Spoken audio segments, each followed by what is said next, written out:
স্বার্থের জন্য আপনার সাথে আছে। আপনার সন্তানও ধোঁকাবাজ, স্বার্থের জন্য আপনার সাথে আছে।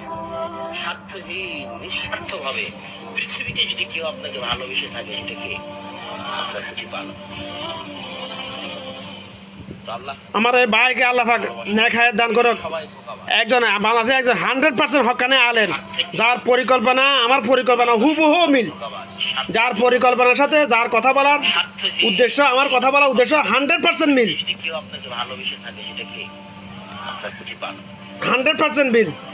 আব্দুল্লাহ ইবনে আব্দুর রাজ্জাক, সুবহানাহু ওয়া তাআলার এই ভালোবাসা, আব্দুল রাজ্জাক বিন ইউসুফের ছেলে, যার উদ্দেশ্য আর আমার উদ্দেশ্য এক, যার কথা বলার উদ্দেশ্য আমার কথা বলার উদ্দেশ্য এক, সব 100%।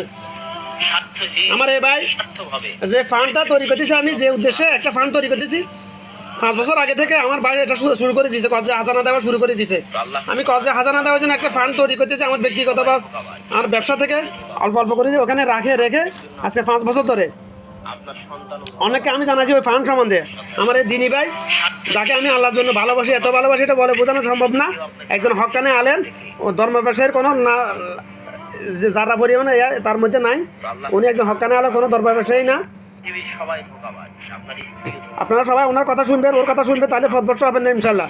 যার কথার মধ্যে কোনো ফেরকাবাজি ফেতনাবাজি নাই, যার কথার মধ্যে যে আমার রাসূল বলছে কিয়ামতের পূর্বে আমার উম্মতের মধ্যে 73টা দলে বিভক্ত হয়ে যাবে, 72টা দলে জাহান্নামে যাবে, এক দল জান্নাতে যাবে। আমার এই ভাই এক দলের অন্তর্ভুক্ত।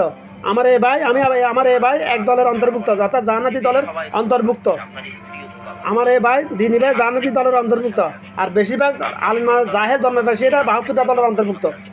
সমান আমি উপস্থাপন করবো ইনশাল্লাহ জাতির সামনে। পৃথিবীতে যদি কেউ আপনাকে ভালোবেসে থাকে, আপনার স্ত্রীও ধোঁকাবাজ, স্বার্থের জন্য আপনার সাথে, স্বার্থের জন্য